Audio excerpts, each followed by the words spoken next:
What is up, everybody? Shauna D Man here, and welcome back to the channel. Hope you guys are doing great. Hope you guys had yourselves a great weekend. We are back with another video on both Rumble and the Nerd Talk channel. So definitely, if you're watching on Rumble, go check out the Nerd Talk channel. If you're watching on the Nerd Talk channel, go check out Rumble.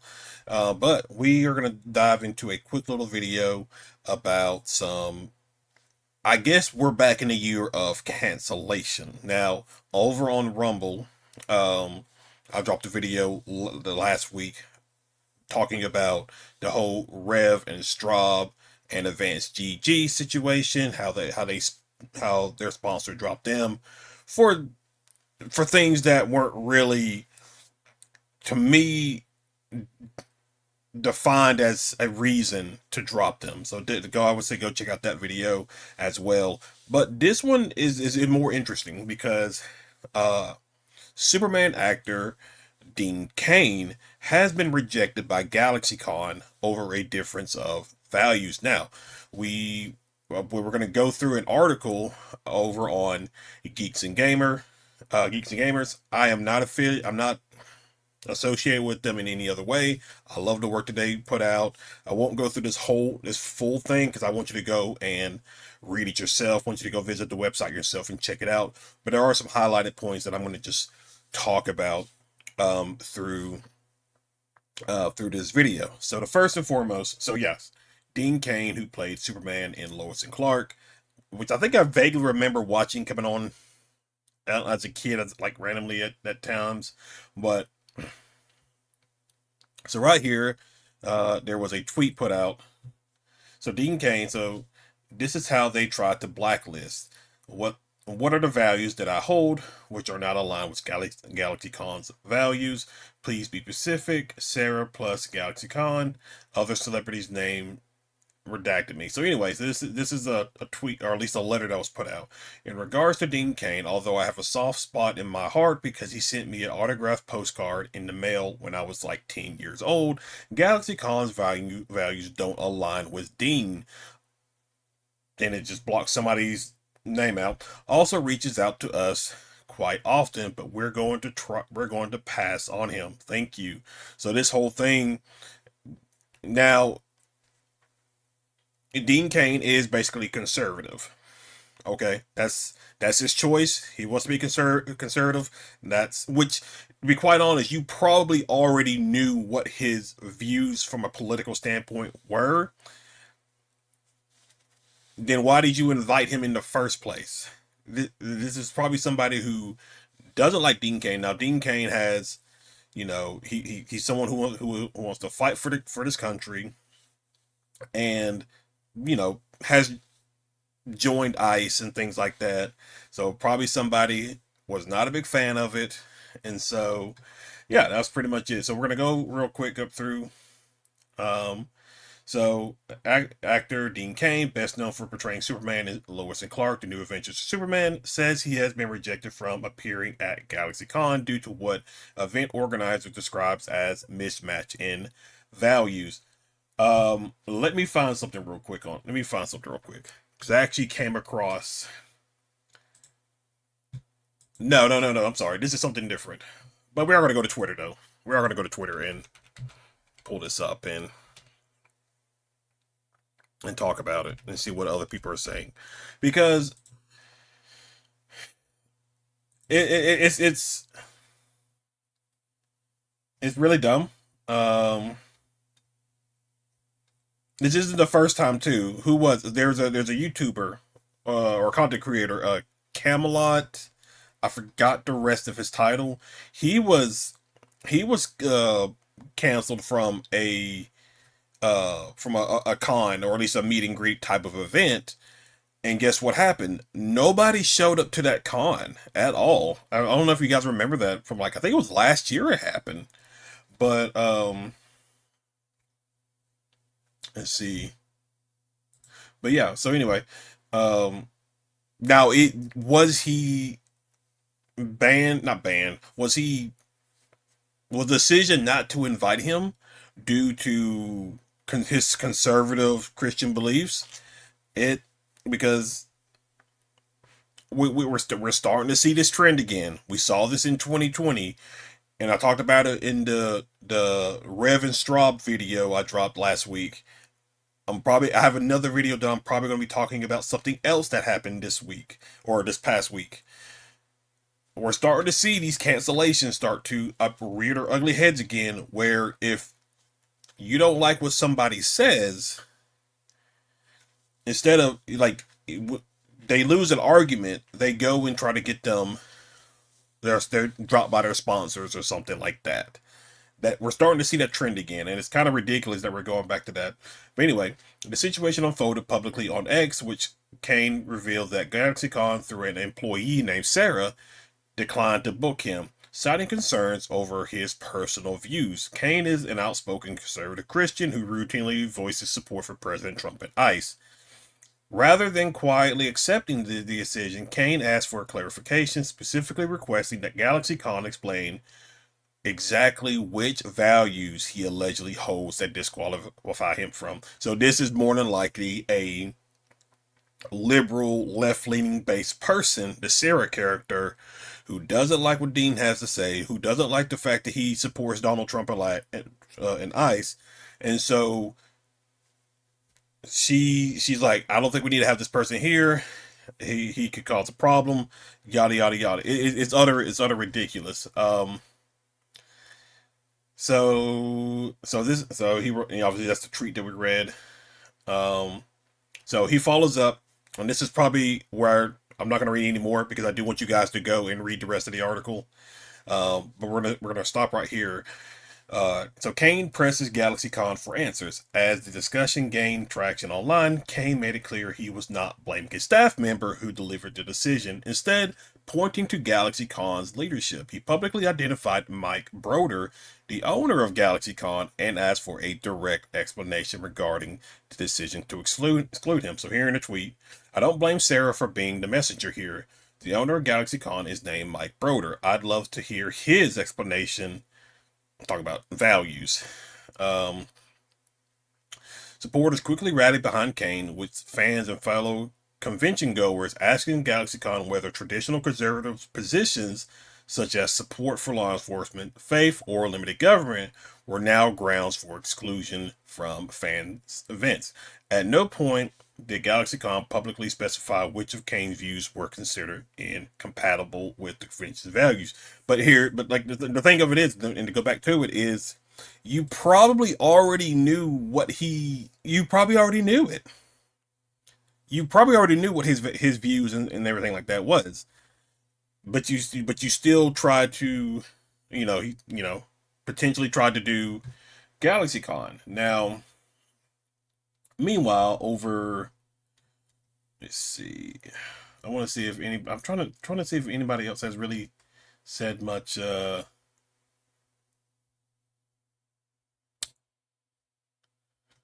Let's see. It's just like really dumb. You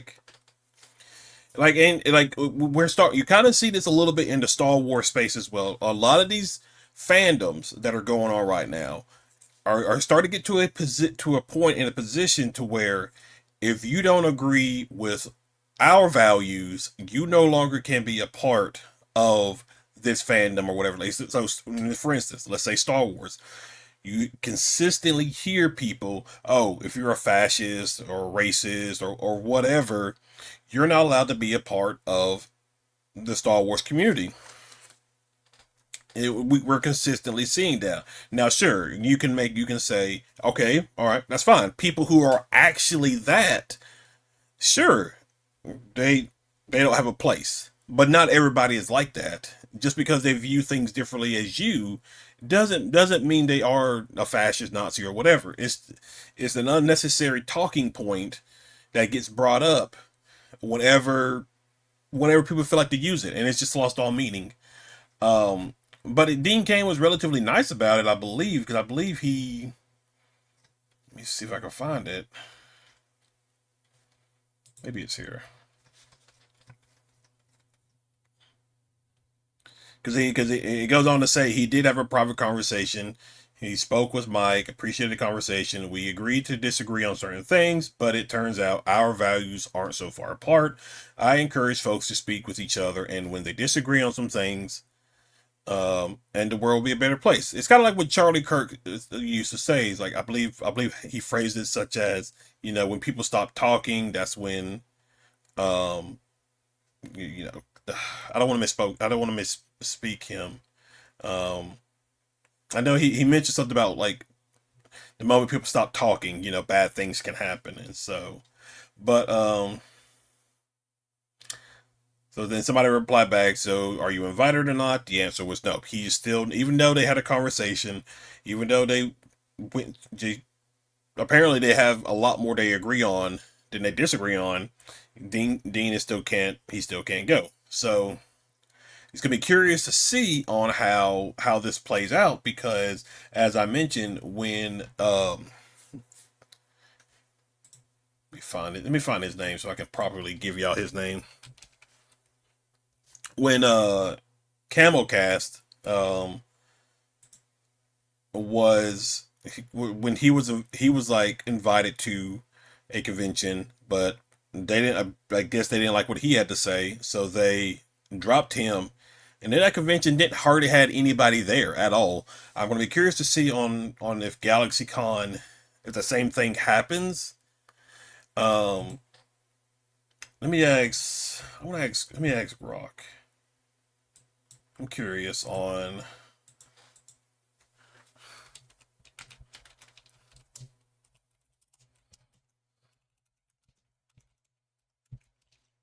Many people attend GalaxyCon. I know there's like two or three different locations that it has it. So GalaxyCon Raleigh, which I think that was the first one. I think that's the one he was going to. Let me see.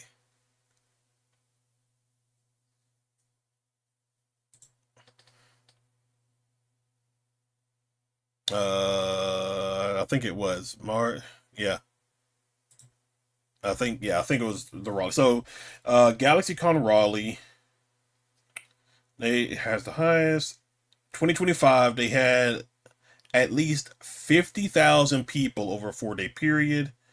2024, 45,000 to 50,000. So roughly 50, let's just say on average 50,000 people. That's a good chunk of people. It's going to be interesting on if like people who support Dean Cain, are they just not going to go? You know what I mean? Like, and how's that going to affect the overall convention? It has 50,000. So, and not only that, there's something else that is actually um kind of annoying. Let me go back to it. This was another Geeks and Gamer article.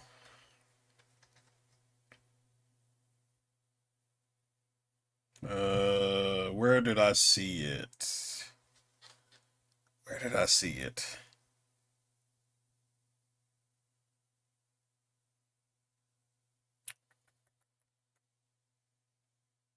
There's also been this conversation with some of these bigger people, like Nerdrotic, Geeks and Gamer, Side Scroller, like people like that starting their own convention because because if people are going to not be allowed to go to conventions based on their views and values and stuff like that, then you're better off starting your own convention and things like that. There was something else. Say, here it is. Here it is. Here it is. This was done. This is another Geeks and Gamer article. This was made on Wednesday, February 4th. But this one's actually kind of annoying. Really annoying. GalaxyCon hosts stars a Superman autograph event while excluding conservative actor Dean Cain over value. So you're gonna sit here and tell me you're gonna get a bunch of people who've played Superman. Let's see. So GalaxyCon is currently promoting a Stars of Superman mail-in autograph service, celebrating multiple eras of the Man of Steel. Yet one of the most recognized. Okay, so who is even? Let's see. I kind of want to see who is actually. Oh, I see. I see. I see. And it was interesting too, because Blabbering Collector, if I said her name right, from Side Scrollers, she wrote on Galaxycon's Instagram page, and they blocked her. Like Galaxycon have been going and deleting comments that left by people. But here we go. Here we go. So, all right. I think that's actually my it is. So it is. So, all right. So you see here we got Tom Welling, uh Brandon Routh. I forgot his name from uh Lois and Superman. But anyway, the names are here. So, three generations of steel, one legendary opportunity, calling all citizens of Metropolis protectors of the multiverse. GalaxyCon is hosting the Ultimate Kryptonian Summit with an exclusive mail-in autograph service featuring the three men who kept the hope of the S-Shield alive for over 2 decades. Tom Welling, obviously from Smallville. Brandon Routh from Superman Returns, and also Crisis on Infinite Earth, the whole CW DC universe stuff, and oh Tyler Hoechlin, I cannot pronounce his last name, but also CW Superman series. This is your premier chance to celebrate the legacy of the Man of Steel across three distinct eras of television and film by securing an autograph from Tom Welling, Brandon Reynolds, or all three together. But they don't add Dean Cain. Now I'm also surprised that they. Now I would say I was surprised that like Henry Cavill's not there, or even Derek Cornsweet, but like they're probably busy with their own stuff, so they probably couldn't make this. But like Dean Cain's available. You couldn't include him. So not only that you barred him from going to the convention, you also exclude him from something like this. Like that's like petty and ridiculous. Like come on. Um so yeah, it's crazy. It's crazy that something like this goes on. And like I said, it's not just something like this. Like I said, you see with Star Wars, I guess I don't really see much with Star Trek. Really, Star Wars, which I'm gonna have a video about that a little bit later on down the line as well. Um, but yeah, I just think that's kind of ridiculous. That's kind of ridiculous. People want to see these type of actors and actresses that they grew up loving as kids, seeing them on television. They will love to meet them, and for you to go and be like, oh no, we're not bringing this. This person is not allowed to come because of their values and stuff like that. It, it's it's dumb. It's really dumb. So I'm gonna be very curious to see on how this plays out. Um, when it happens, which I think because GalaxyCon is next month. Yeah, yeah, actually about a month away. March the 3rd, I believe. Yeah, March the 3rd. So yeah, I mean we'll see. We'll see how it plays out. We'll see how it goes. And I'll be curious to see what that attendance looks like. But guys, that is relatively it. If you are new to either the Nerd Talk channel or Rumble, be sure you follow, subscribe, whatever. Check out the channels for more fun content. But other than that, guys, I will see you in the next one. Y'all have a good one.